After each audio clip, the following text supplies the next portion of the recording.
state needs blood. But blood banks across the country are dealing with a serious shortage right now. Fewer people are donating out of fears of catching coronavirus. Here to talk about the need for eligible donors is Kara Nicholas of Hoxworth Blood Center. Kara, good to see you this morning. Great to see you. Thank you for having me. So tell me a little bit about the effect the COVID pandemic is having on the blood supply. Exactly. So it's mostly just that people are not sure if it's safe to come out and donate blood. And we are trying to let people know that we are taking all sorts of safety precautions at our donor centers and blood drives. Everyone will be required to wear masks. We're sanitizing all of our shared surfaces and maintaining social distance between all donors. So we are taking a lot of precautions to make sure that we're protecting the health and safety of our donors and our staff. Well, You normally have some shortages during the summer anyway, because people take vacations and they get busy with sports and things like that. But how much worse is it right now because of COVID? That is absolutely true. Summer is one of the most difficult times for blood banks across the country, just because people are off of their normal schedules. As far as COVID goes, we are finding ourselves with higher usage just because so many surgeries were canceled or postponed right at the beginning of the pandemic. And now that those are all being rescheduled and taking place at our area hospitals, the request for blood products has gone exponentially higher. So we're seeing a lot more usage in recent weeks.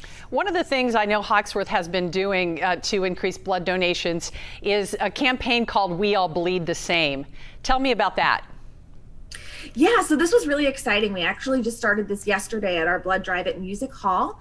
It's an unfortunate reality that not all members of the community are welcome to donate blood at this time because of regulations from the FDA. Specifically, men who have sex with men are deferred from donating unless they've been abstinent for a certain amount of time.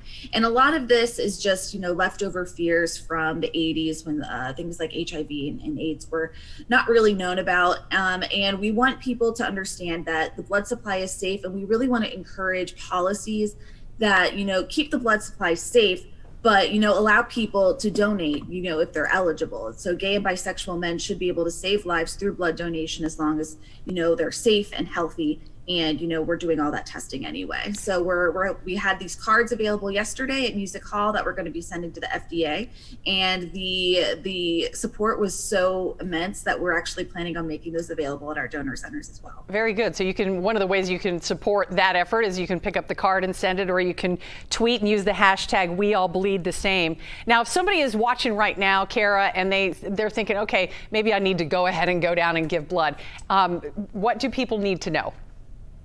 Yeah, so before you donate, obviously we want you to be generally well and healthy, so no active cold or flu symptoms.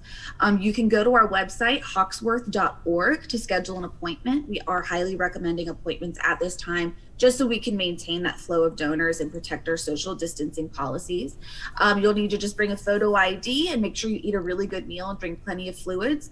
But it really only takes a couple of minutes of your time. You're usually going to only spend like about 10 minutes in the chair actually donating, and you could save up to 3 lives here in our community. So a small amount of time to make a huge impact right here at home. Blood donation saved my life when I had my son, so I'm a big proponent as well. Kara, thank you so much. And Local 12 is part of the Roll Up Your Sleeves campaign, teaming up with Hoxworth. We have information on our website too, local12.com.